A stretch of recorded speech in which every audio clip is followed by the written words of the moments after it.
প্রশান্ত কিশোরের সাম্প্রতিক কিছু সাক্ষাৎকার প্রকাশিত হয়েছে বিভিন্ন টিভি চ্যানেলে।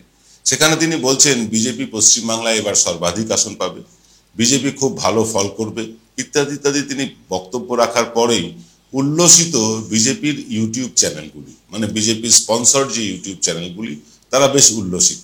তাদের মধ্যে একটা উল্লাস লক্ষ্য করা যাচ্ছে, কারণ যে হতাশা তাদের মধ্যে নেমে এসেছিল প্রার্থী ঘোষণার পর। বিজেপির প্রার্থী ঘোষণা নিঃসন্দেহে খুব খারাপ হয়েছে। প্রার্থী চয়ন বিজেপির এবার বোধহয় সবচেয়ে বেশি খারাপ। সেই প্রার্থী চয়নের পর, মানে প্রার্থীর নাম ঘোষণার পর, এবং বিশেষ করে ডায়মন্ড হারবার এবং আসানসোলের প্রার্থী এখনো না দিতে পারার ফলে বিজেপি কর্মীদের মধ্যে যেমন হতাশা দেখা গিয়েছে, তেমনি এই যে তৃণমূলের ভোটের প্রচারে অনেক আগে থেকে শুরু করে দেওয়া, এইখানে কিন্তু বিজেপির স্পন্সর্ড যে ইউটিউব চ্যানেলগুলি তারা বেশ হতাশ ছিল। এবং আমরা দেখেছি বেশ কয়েকটি চ্যানেল তারা রীতিমতো নেতাদের প্রতি বিষোদাগার করছেন যে কেন এরকম প্রার্থী দেওয়া হচ্ছে, কেন এখনো প্রার্থী ঘোষণা হচ্ছে না। এই নিয়ে বিজেপির চ্যানেলগুলোই কিন্তু তারা এই নিয়ে আলোচনা করেছে। এবার প্রশান্ত কিশোরের বক্তব্য অনুযায়ী প্রশান্ত কিশোর যেটা বলছেন যে বিজেপি এবার সর্বাধিক আসন পাবে এবং বিজেপি এখানে খুব ভালো ফল করবে বাংলায়, বলছেন প্রশান্ত কিশোর। আর এতেই উল্লসিত সবাই। বিজেপি কিন্তু ঘুমন্ত বিজেপি এবার জেগে উঠেছে, বিশেষ করে ইউটিউব চ্যানেলগুলো। আর কর্মীদের মধ্যে কি আছে না আছে সে তো আপনারা দেখতেই পাচ্ছেন, আপনি নিজের পাড়াতেও দেখতে পাচ্ছেন বিজেপি কর্মীরা কতটা রেডি হয়ে আছে ভোটের জন্য, বা কতটা মানে স্তিমিত আছে সেটা আপনারাই দেখতে পাচ্ছেন। এবার ঘটনাটা হচ্ছে যে প্রশান্ত কিশোর কেন এ কথা বলছেন, তার পেছনে দুটো কারণ আমরা খুঁজে বার করেছি। সেই দুটো কারণ বলবো আজকের ভোটের হাওয়া অনুষ্ঠানে।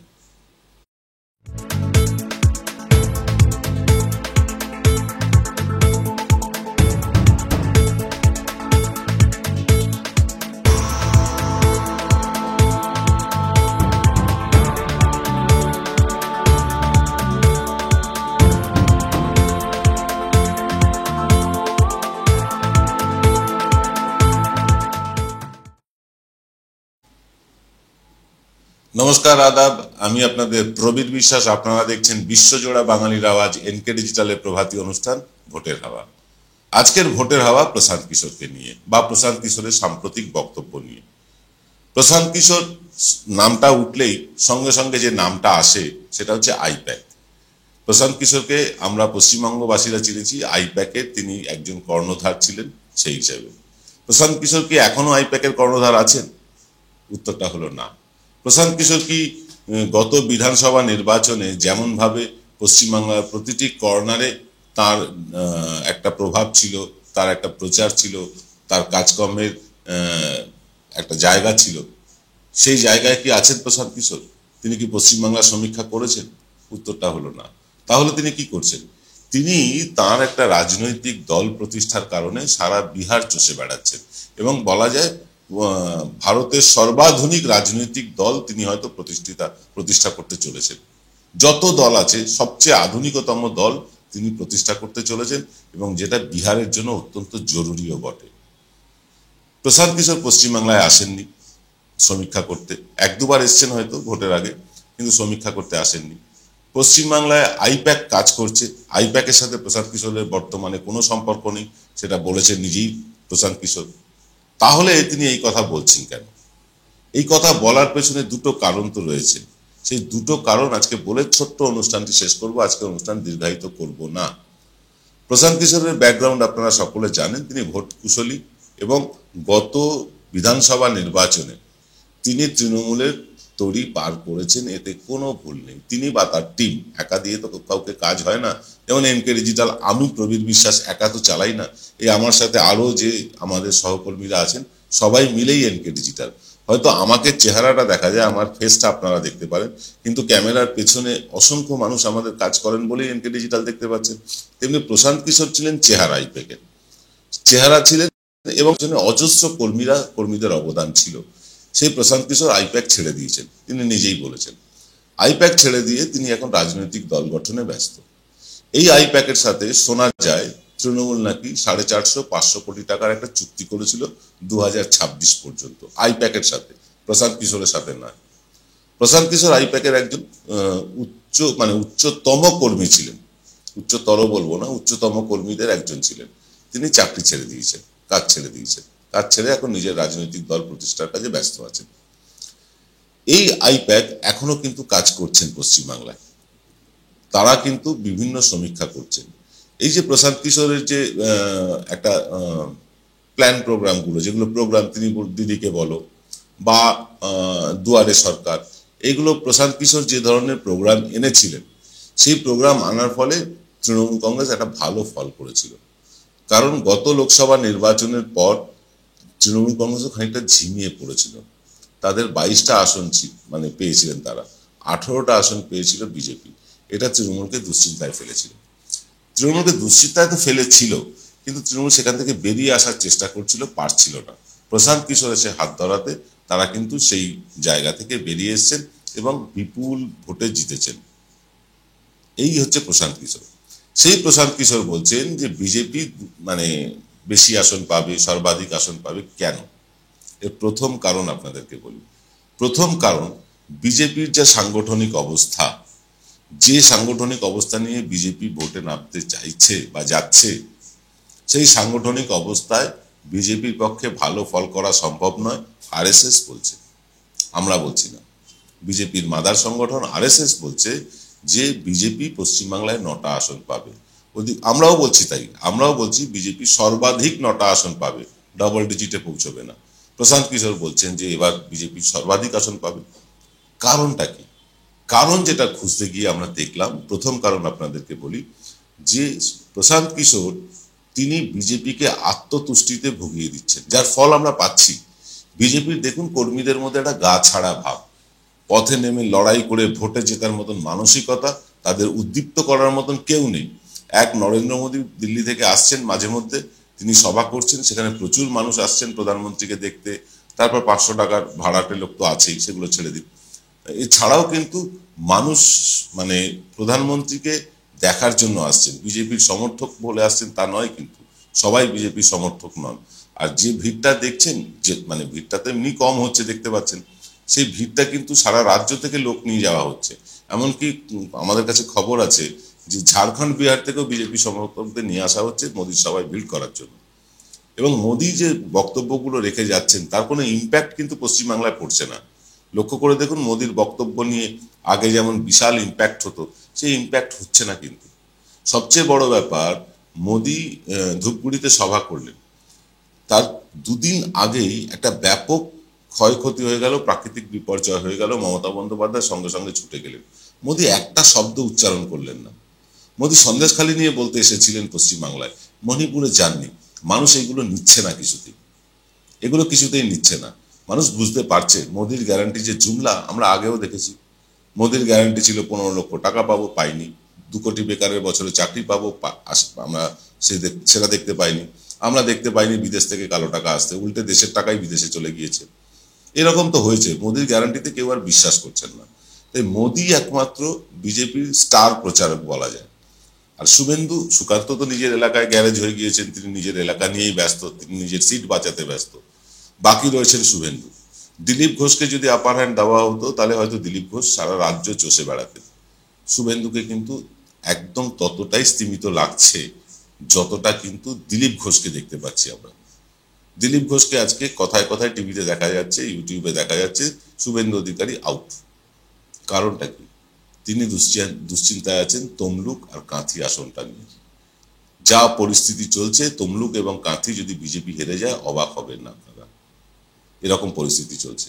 আমরা যে দুটো কারণে প্রশান্ত কিশোর এই ধরনের কথা বলছেন যে বিজেপি সর্বাধিক আসন পাবে, সেই দুটো কারণে আলোচনা করতে চলেছি ছোট্ট একটা বিরতির পর।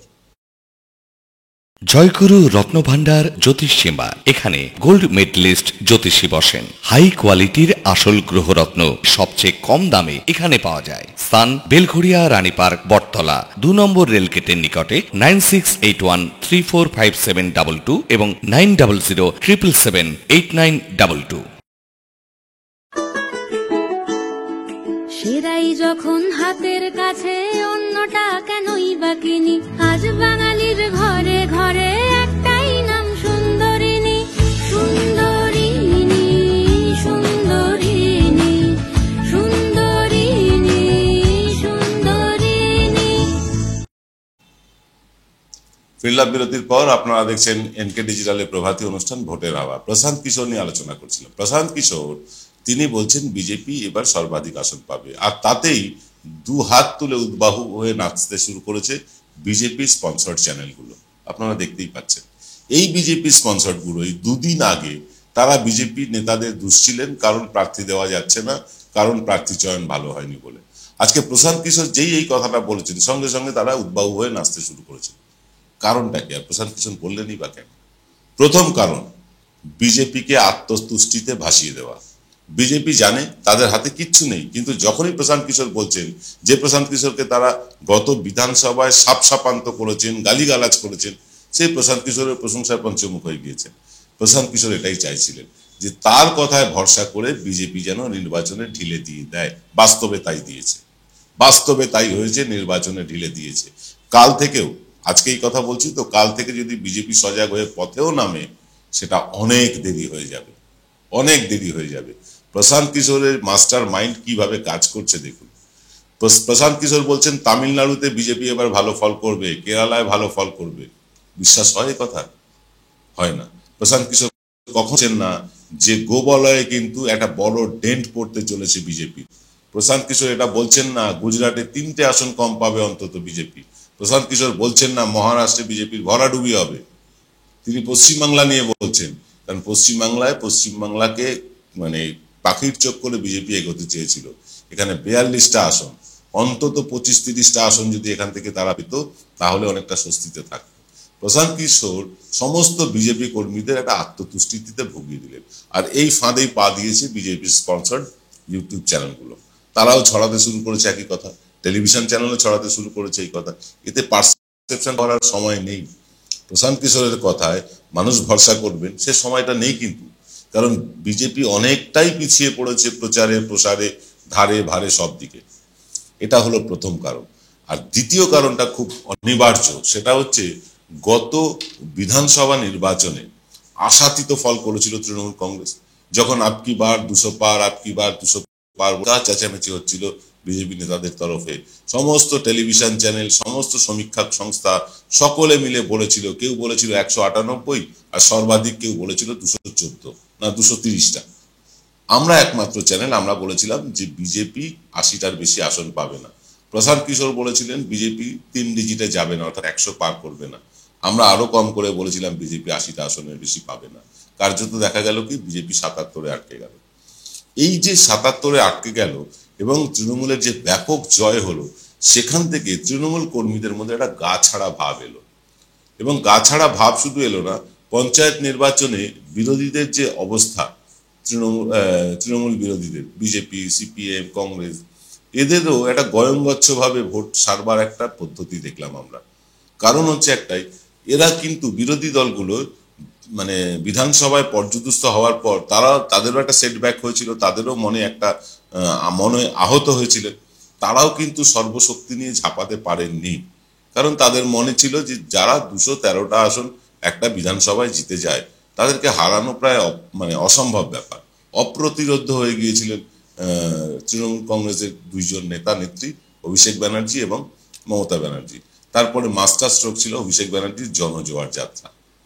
এর ফলে তৃণমূল যে ডিভিডেন্ড পেয়েছিল, তৃণমূল যে লাভ পেয়েছিল, সেই লাভের ভাগটা পুরোটা তারা পেয়ে গিয়েছিল পঞ্চায়েতেও এবং বিধানসভাতেও। এখান থেকে তৃণমূল কর্মীদের মনে হয়েছে যে আমরা তো অনায়াসে জিতে যাব, আপকি বার 35 পার। অনেক সোশ্যাল মিডিয়া পোস্ট দেখছি, কেউ বলছেন তৃণমূল 42টা পাবে, কেউ বলছেন না 38টা পাবে, কেউ বলছেন 35টা পাবে। এটা আত্মতুষ্টির লক্ষণ। প্রশান্ত কিশোরের একটা বক্তব্যে কিন্তু গোটা তৃণমূল কর্মীরা গা ঝাড়া দিয়ে নেমে পড়েছেন। কি বিজেপি আমাদের থেকে বেশি আসন পাবে? তারা কিন্তু নেমে পড়েছেন। এবং আমরা দেখেছি এর আগে যতবার তৃণমূলের উপরে আক্রমণ শানানো হয়েছে, কখনো এজেন্সি দিয়ে, কখনো সরকারি চাপে বা কখনো বিরোধীদের চাপে, তৃণমূল কিন্তু ততবারই ঝলসে উঠেছে। মমতা ব্যানার্জির কর্মপদ্ধতি তাই। তার যদি অতীত জীবন দেখেন, যতবার তার উপর আক্রমণ হয়েছে ততবার তিনি মানে আরো বড়ভাবে আরো বেশি করে ফিরে এসেছেন। তৃণমূল কংগ্রেসের কাছে এই ঝটকাটা জরুরি ছিল। প্রশান্ত কিশোর যখন বলছেন বিজেপি সর্বাধিক আসন পাবে, তাহলে বোধহয় তৃণমূলের ফল খারাপ হবে। এখানে তৃণমূল কর্মীদের হতোদ্যম হয়ে বসে যাওয়ার কথা ছিল, কিন্তু তৃণমূল কর্মীরা তাদের নেত্রীকে ফলো করেন। তাদের নেত্রী তাকে হতোদ্যম করা যাবে এমন কোনো অস্ত্র বোধহয় এখনো পর্যন্ত পৃথিবীতে আবিষ্কার হয়নি। যতবার তাকে দাবিয়ে রাখার চেষ্টা হয়েছে, তিনি ততবার আরো বড়ভাবে ফিরে এসেছেন। আপনারা দেখেছেন গত বিধানসভা নির্বাচনের আগে তৃণমূলের সবাই চোর এরকম বলা হয়েছিল, এরকম একটা পারসেপশন তৈরি করা হয়েছিল মিডিয়া জুড়ে। ফলটা দেখেছে 213। এবার বলা হচ্ছে সন্দেশখালী, এখানে মহিলাদের কোনো নিরাপত্তা নেই। আপনার পাড়ায় যে মহিলা আছে, আপনার বাড়িতে যে মহিলা আছে, তাদের জিজ্ঞাসা করে দেখুন তো নিরাপত্তা আছে কি নেই। এই ঢক্কানিনাতে মানুষ আর কান দিচ্ছে না। তৃণমূল কর্মীদের জাগিয়ে দেওয়ার জন্য প্রশান্ত কিশোরের এই একটা বক্তব্যই যথেষ্ট ছিল। তার মধ্যে রয়েছে অভিষেক বন্দ্যোপাধ্যায়ের বিরুদ্ধে প্রার্থী দিতে না পারা এবং অভিষেক বন্দ্যোপাধ্যায়কে খালি খোলা মাঠে খেলতে দেওয়া। সারা পশ্চিমবাংলা জুড়ে দাপিয়ে বেড়াচ্ছে। তৃণমূল কংগ্রেস নেত্রী মমতা বন্দ্যোপাধ্যায় তো মানে দাপাবেনই, কারণ তিনি নির্বাচনে লড়ছেন না, সবকটা কেন্দ্রে তিনি যেতেই পারেন। কিন্তু অভিষেক বন্দ্যোপাধ্যায়কে সেই সুযোগ করে দিয়েছে ভারতীয় জনতা পার্টি। তারা সুযোগ করে দিয়েছে, যাও অভিষেক, এবার তুমি সারা রাজ্য জুড়ে প্রচার করো, তোমার লোকসভা কেন্দ্রতে আমরা প্রার্থী দিয়ে দিই। ফলে প্রশান্ত কিশোরের এই মাস্টার স্ট্রোক বিজেপি এখন আর সামলাতে পারবে না, কারণ ভোট অত্যন্ত দোরগোড়া এসে গিয়েছে। তৃণমূল কর্মীদের যখন বাড়ি বাড়ি প্রচার শেষ, তখন দেওয়াল লেখা শুরু হয়নি বহু জায়গায়। এইরকম অবস্থা থেকে বিজেপিকে আত্মতুষ্ট করে দেওয়ার জন্য এবং তৃণমূল কর্মীদের জাগিয়ে তোলার জন্য প্রশান্ত কিশোরের এই টোটকা মহৌষধ হিসেবে কাজে লাগতে চলেছে। এবং আপনারা জেনে রাখুন যে যেদিন সপ্তম দফার ভোট শেষ হবে, সেদিন প্রশান্ত কিশোরের আরো একটা সাক্ষাৎকার আপনারা কোনো না কোনো চ্যানেলে দেখতে পাবেন। সেদিনকে প্রশান্ত কিশোরের কথাটা একটু শুনে নেবেন। আজ এই পর্যন্ত, দেখা হবে আজ রাত 8টায় এনকে ডিজিটালের সান্ধ্য অনুষ্ঠানে। সকলে ভালো থাকবেন, নমস্কার।